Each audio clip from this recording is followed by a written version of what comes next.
उंदीर, कुत्रा आणि मांजर. एकदा उंदीर, कुत्रा आणि मांजर पार्टी करायचा विचार करतात. तेव्हा पार्टीची तयारी जोरदार चालू असते. एका सुट्टीच्या दिवशी ते पार्टीचा दिवस निवडतात. चुलीवर जेवण बनवायचे ठरते. 2-3 चुली मांडल्या जातात आणि जेवण शिजू लागते. प्रत्येकाची पाळी लागते. चुलीकडे लक्ष ठेवायची. सुरुवातीला उंदीर लक्ष ठेवतो, त्यानंतर कुत्रा लक्ष ठेवतो.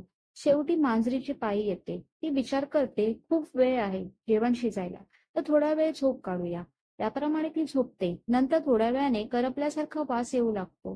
त्यामुळे कुत्रा आणि उंदीर चुलीजवळ येतात, तर मांजर झोपलेली असते. तिच्या तोंडावर ते दोघे पाणी मारतात, तशी ती दचकून उठते. सर्व जेवण करपलेले पाहून ते दोघे कपाळाला हात लावतात. त्यांच्या पार्टीचा बेत मांजरीमुळे फसतो. तात्पर्य: जबाबदारी अशा व्यक्तीवर द्या, की ती व्यक्ती व्यवस्थित पार पाडू शकेल. चुकीच्या व्यक्तीला एखादी जबाबदारी दिली की आपलेच नुकसान होऊ शकते. Thank you.